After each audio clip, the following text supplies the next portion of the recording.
Sejak zaman dahulu kala, kita manusia selalu mencari jawaban atas salah satu pertanyaan paling mendasar. Apakah Tuhan yang menciptakan manusia, atau manusia yang menciptakan Tuhan? Pertanyaan ini bergema sepanjang sejarah, membingungkan para filsuf, teolog, dan orang biasa selama ribuan tahun. Seperti teka-teki yang sudah lama menghantui kita. Sejak awal peradaban, manusia telah merenungkan tempatnya di alam semesta. Seperti kisah-kisah penciptaan manusia, kita semua akrab dengan cerita-cerita ini. Kita mencari jawaban dari bintang-bintang dan mencoba mencari pemahaman dalam diri kita sendiri. Seperti sedang menerawang langit, seperti membaca ramalan bintang. Asal-usul alam semesta, percikan kehidupan, hakikat kesadaran. Misteri-misteri ini masih membuat kita takjub dan di luar pemahaman kita. Seperti kita menganalisis bakteri dalam acar untuk mencoba memahami misteri-misteri ini. Dan di tengah semua ini, pertanyaan utamanya tetap ada. Apakah ada arsitek ilahi, pencipta agung di balik semua ini? Seperti ketika kita mengagumi katedral yang megah, seperti Katedral Santo Basil, dan bertanya-tanya siapa yang menciptakannya. Atau apakah alam semesta dan keberadaan kita di dalamnya hanyalah hasil dari kebetulan dan proses alami? Seperti hujan musim panas yang tiba-tiba datang. Bergabunglah dengan kami dalam perjalanan ini, di mana kita akan memeriksa berbagai sudut pandang filosofis tentang perdebatan abadi ini. Sebuah perjalanan menuju hakikat keberadaan.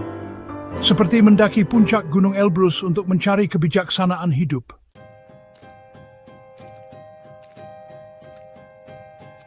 Mari kita mulai dengan sudut pandang orang-orang yang percaya pada Tuhan Yang Maha Esa. Keyakinan ini telah mengakar kuat dalam agama-agama seperti Kristen, Islam, dan Yahudi. Bagi para penganutnya, jawabannya sangat jelas. Tuhan, Sang Pencipta yang Maha Kuasa, telah menciptakan seluruh alam semesta dan segala isinya, seperti seorang pengrajin tembikar membentuk tanah liat. Dalam pandangan ini, Tuhan bukan hanya sekedar energi atau kekuatan tak terlihat. Dia memiliki pikiran dan perasaan sendiri, berada di luar ruang dan waktu kita. Seperti tokoh dewa dalam mitologi, atau seperti seorang kesatria dalam cerita rakyat. Dia adalah sebab pertama, penggerak abadi yang memulai segalanya di alam semesta. Seperti sumber moral dan pemikiran, awal dari segala permulaan. Seperti mesin abadi yang diimpikan para penemu. Lalu bagaimana dengan kita manusia? Konon kita diciptakan menurut gambar dan rupa Tuhan, istimewa di antara semua ciptaannya. Oleh karena itu, kita harus menghormati dan menyayangi orang tua kita, seperti kita menghormati para leluhur. Dia telah memberi kita kemampuan untuk berpikir, membedakan yang baik dan yang buruk, mengasihi dan berkreasi. Seperti tokoh-tokoh besar dalam sejarah, kita juga dapat mencapai hal-hal yang luar biasa. Dalam arti tertentu, kita adalah bagian kecil dari cahaya ilahi, api kecil dari api abadi. Seperti lilin-lilin kecil di altar, menyatu menjadi satu cahaya. Keyakinan ini memberi kita rasa aman dan tujuan. Ini mengingatkan kita tentang pentingnya keluarga, sebuah nilai inti dalam budaya seperti kebersamaan saat berkumpul bersama keluarga. Hidup kita memiliki makna. Kita adalah bagian dari rencana besar, dan takdir kita ada di tangan Tuhan yang mengasihi kita. Seperti Dia yang menginspirasi kita untuk hidup dengan tujuan mulia seperti para pahlawan.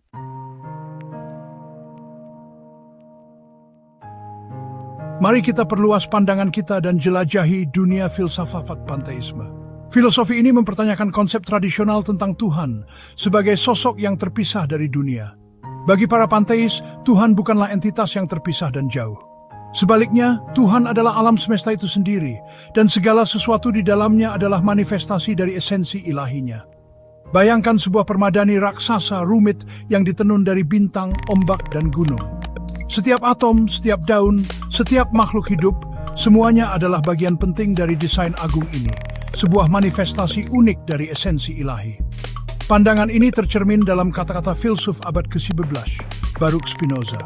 Baginya, Tuhan dan alam adalah satu. Menurut Spinoza, tidak ada perbedaan antara Sang Pencipta dan ciptaan. Hanya ada satu esensi abadi, yang mewujud dalam berbagai bentuk.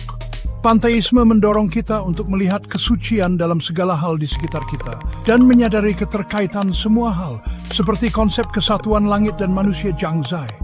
Ini adalah pandangan yang meningkatkan kaguman dan rasa hormat kita terhadap keindahan dan kerumitan alam.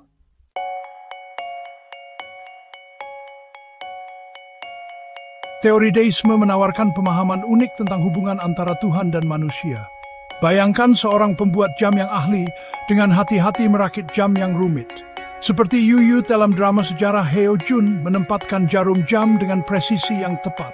Setiap bagian, setiap pegas berada di tempatnya dan semuanya mulai bergerak dalam harmoni yang sempurna. Bagi para penganut deisme, itulah peran Tuhan di alam semesta. Tuhan seperti seorang arsitek, sang pencipta agung memulai alam semesta dan menetapkan hukum-hukum alam yang tidak berubah, yang mengatur semua prosesnya. Seperti Raja Sejong yang menciptakan alfabet Hangul untuk memberi kita sarana komunikasi. Tetapi begitu pendulum mulai berayun, pembuat jam mundur. Dalam pandangan ini, alam semesta adalah sistem mandiri, beroperasi berdasarkan aturan yang telah ditentukan. Seperti jam Yagyok Turu yang dirancang dengan baik, ia bekerja tanpa hambatan. Tuhan adalah penyebab pertama, tetapi tetap menjadi pengamat dari luar, tidak ikut campur dalam urusan dunia sehari-hari yang telah dia ciptakan. Seperti para filsuf kuno merenungkan alam. Filosofi ini dianut oleh para pemikir seperti Voltaire dan Thomas Paine, yang menghargai logika dan observasi empiris sebagai cara untuk memahami dunia. Seperti Tue Gie Wang yang mempelajari neo-konfusianisme. Mereka melihat bukti karya Tuhan dalam keindahan dan keteraturan alam, tetapi tidak merasa perlu sampai wayu ilahi. Seperti ini selaras dan alam.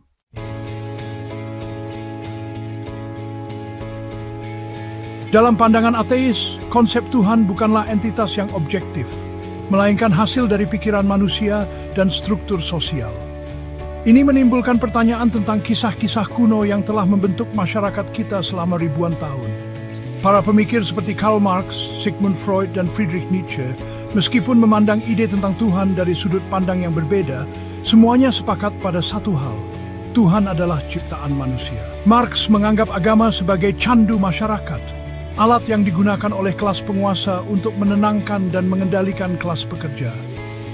Ia berpendapat bahwa agama memberikan kenyamanan palsu dan mengalihkan perhatian orang dari penderitaan yang sebenarnya.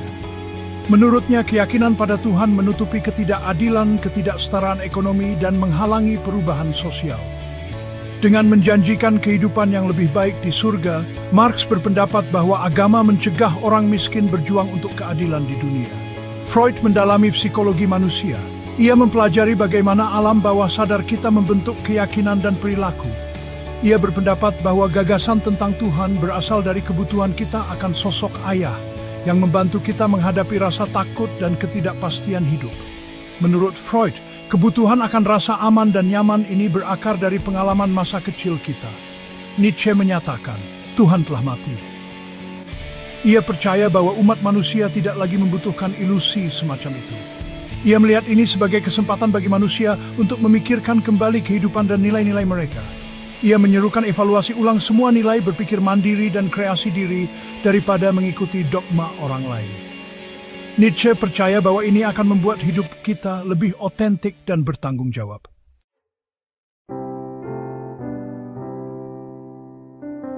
Eksistensialisme adalah filosofi yang populer setelah Perang Dunia Kedua, dan itu memberi kita pemahaman yang lebih jelas tentang pengalaman manusia. Kita dihadapkan pada kenyataan yang seringkali tidak nyaman. Ide utama dari filosofi ini adalah kita ada di alam semesta tanpa makna atau tujuan apapun. Tidak ada rencana besar, tidak ada proyek ilahi, tidak ada jalan yang ditentukan. Artinya kita datang ke dunia ini tanpa buku panduan, mengerti? Kita lahir di dunia yang tidak peduli dengan harapan, impian, dan ketakutan kita. Bagi para eksistensialis, ini bukanlah alasan untuk putus asa, melainkan ajakan menuju kebebasan dan tanggung jawab. Kesempatan untuk mengendalikan hidup kita sendiri. Para pemikir seperti Jean-Paul Sartre dan Martin Heidegger percaya bahwa karena tidak ada makna eksternal, kita dapat menjelajahi potensi kita yang sebenarnya. Kita bebas mendefinisikan diri kita sendiri, menciptakan nilai-nilai kita sendiri, dan menjalani kehidupan yang autentik. Seperti kata Pirandello, begitulah adanya jika Anda berpikir demikian. Kita menciptakan jalan kita sendiri di dunia yang tidak pasti, di mana kemungkinan kita tidak terbatas. Dalam konteks ini, Tuhan bukanlah sesuatu yang perlu ditemukan atau dibuktikan, melainkan sebuah konstruksi ciptaan manusia yang mencerminkan kebutuhan kita akan makna. Menurut sudut pandang eksistensialis, kata yang menciptakan Tuhan untuk mengisi kekosongan muncul dari kekurangan penawaran dan mungkin paneram serad sejings denggul kata church.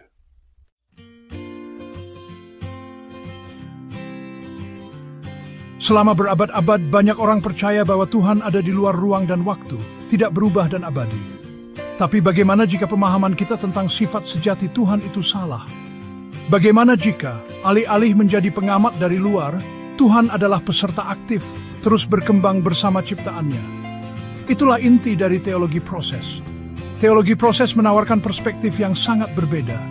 Ia berpendapat bahwa Tuhan bukanlah pembuat jam yang terpisah, menciptakan dunia dan kemudian meninggalkannya begitu saja. Sebaliknya, Tuhan sepenuhnya terlibat dalam tarian eksistensi yang rumit, di mana setiap momen berarti, seperti dalam drama yang hidup, sebuah festival yang sesungguhnya.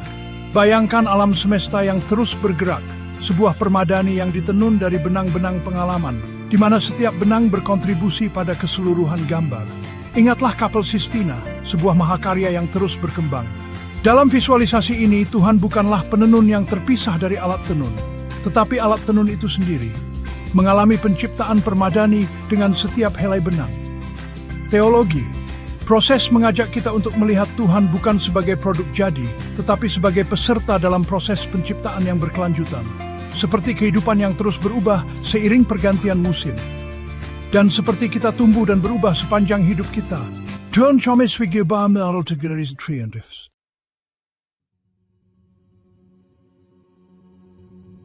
Pikiran kita sungguh menakjubkan. Ia mampu merasakan dan menafsirkan dunia di sekitar kita. Bagaimana jika persepsi kita sendiri yang membentuk realitas yang kita alami? Itulah inti dari fenomenologi.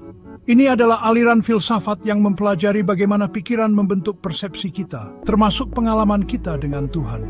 Para pemikir seperti Edmund Husserl yang dianggap sebagai bapak fenomenologi berpendapat bahwa kesadaran kita selalu terarah pada sesuatu. Dalam pandangan ini, Tuhan bukanlah entitas yang terpisah, melainkan sebuah pengalaman yang muncul dalam pikiran kita. Seperti konsep Li dan Qi dalam filsafat neo-konfusianisme Tui Huang yang beresonansi dengan idealisme Giovanni Gentile dalam filsafat Barat. Yang penting adalah bagaimana kita mengalami Tuhan dan bagaimana itu terwujud dalam pikiran, perasaan, dan pemahaman kita.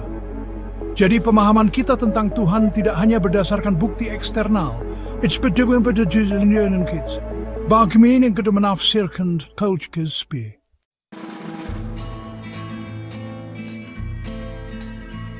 Selama berabad-abad, kita telah mencoba memisahkan spiritualitas dan alam, yang sakral dan yang duniawi. Perbedaan ini telah membentuk cara kita memahami dunia dan tempat kita di dalamnya. Seringkali membuat kita terasing dari alam. Tapi bagaimana jika yang sakral tidak terpisah dari alam semesta, melainkan terjalin ke dalam jalinan keberadaan itu sendiri? Bagaimana jika itu bukanlah sesuatu yang supranatural dan jauh, tetapi ada di mana-mana, hadir dalam alam di sekitar kita? Itulah inti dari naturalisme religius, sebuah pandangan yang menemukan kesakralan di alam. Ia mengajak kita untuk melihat yang ilahi dalam pola rumit daun, dalam keagungan gunung, dalam luasnya alam semesta. Seperti melihat Tuhan melalui keindahan alam. Sama seperti kita mengagumi keindahan itu dalam lukisan seniman seperti Benedetto Callisto. Meskipun mungkin pelukis Brasil seperti Candido Portinari akan lebih cocok di sini. Naturalisme religius berusaha menjembatani kesenjangan antara pengalaman religius dan pemahaman ilmiah, mengakui keterkaitan yang mendalam dari segala sesuatu. Dengan cara ini, ia menawarkan pandangan dunia yang holistik, menyatukan pencarian spiritual dan intelektual. Para pemikir seperti Loyal Rue, seorang tokoh kunci dalam naturalisme religius, berpendapat bahwa kekaguman dan rasa hormat yang kita rasakan ketika memandang luasnya alam semesta atau kompleksitas kehidupan bukanlah sekadar emosi, tetapi merupakan pengakuan akan sesuatu yang sangat bermakna. Pendekatan ini mendorong kita untuk menghargai respons emosional kita. Mereka mengatakan bahwa rasa takjub ini menunjuk pada realitas yang lebih dalam yang menghubungkan segala sesuatu, sebuah ikatan saling ketergantungan. Ini adalah ajakan untuk melihat yang sakral dalam hal-hal yang biasa dan yang luar biasa, seperti konsep keterhubungan dalam filosofi Ubuntu, di mana segala sesuatu terhubung satu sama lain. Ini adalah pemahaman bahwa kita adalah bagian dari sesuatu yang lebih besar dari diri kita sendiri, sebuah jaringan kehidupan yang luas dan kompleks. Dengan pemahaman ini, muncullah rasa tanggung jawab dan kepedulian terhadap alam. Seperti gagasan tentang kehidupan yang baik dalam beberapa budaya asli Brasil, kita dipanggil untuk menghargai dan melindungi alam demi kebaikan bersama. Dalam pandangan naturalisme religius, Tuhan bukanlah entitas supernatural yang menciptakan alam semesta dari ketiadaan. Sebaliknya, Tuhan dipandang sebagai sifat yang muncul dari alam semesta itu sendiri. Sesuatu yang muncul dari interaksi kompleks segala sesuatu. Tuhan dipahami sebagai sifat yang muncul dari alam semesta itu sendiri, yang timbul dari interaksi kompleks segala sesuatu. Pandangan ini menantang konsepsi tradisional tentang Tuhan, dan mengajak kita untuk melihat yang sakral dalam proses-proses alam yang menopang kehidupan. Sama seperti kesadaran muncul dari aktivitas kompleks otak manusia, para penganut naturalisme religius berpendapat bahwa kesakralan, rasa transendensi dapat muncul dari jaringan kehidupan yang kompleks di bumi dan luasnya alam semesta. Pandangan yang muncul tentang kesakralan ini rendah hati sekaligus menginspirasi. Tuhan yang muncul ini bukanlah pribadi dan tidak ikut campur dalam urusan manusia. Sebaliknya, ia mewakili kesatuan dan keterkaitan mendasar dari segala sesuatu, keindahan dan kompleksitas alam yang menakjubkan. Ia mewakili kesatuan dan keterkaitan mendasar dari segala sesuatu, keindahan dan kompleksitas alam yang menakjubkan. Pandangan ini mendorong kita untuk mencari makna dan tujuan dalam hubungan kita dengan lingkungan. Seperti nenek moyang penduduk asli kita yang hidup selaras dengan alam. Oleh karena itu, naturalisme religius menawarkan cara untuk mengintegrasikan perasaan religius dengan pandangan dunia ilmiah. Menemukan kesakralan bukan di atas atau di luar alam, tetapi di pusatnya. Ia mengajak kita untuk merayakan keajaiban keberadaan dan hidup selaras dengan dunia di sekitar kita.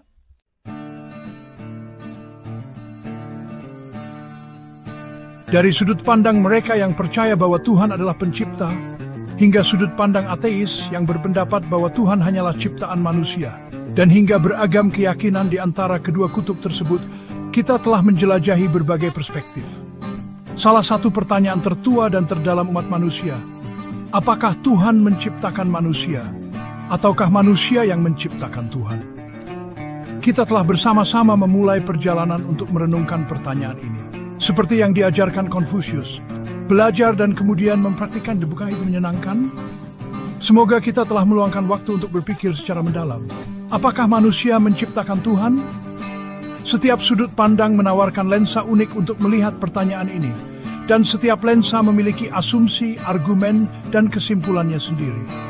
Meskipun tidak ada satu jawaban pun yang dapat memuaskan semua orang, tetapi merenungkan dan menganalisis pertanyaan-pertanyaan ini membantu kita memahami diri kita sendiri, tempat kita di dunia, dan arti sebenarnya dari keyakinan. Pada akhirnya, jawabannya tergantung pada keyakinan kita, pandangan dunia kita, dan perjalanan pribadi kita dalam mencari kebenaran dan makna. Apa yang beresonansi dengan Anda? Seperti Sang Buddha yang mencapai pencerahan di bawah pohon Bodhi, Anda juga dapat menemukan pencerahan Anda sendiri. Apa makna yang Anda temukan dalam pengalaman Anda? Terima kasih telah bergabung dengan saya dalam perjalanan filosofis ini. Untuk melihat lebih banyak video menarik seperti ini, silakan suka, bagikan, dan berlangganan kanal kami. Damai dan cinta untuk Anda semua.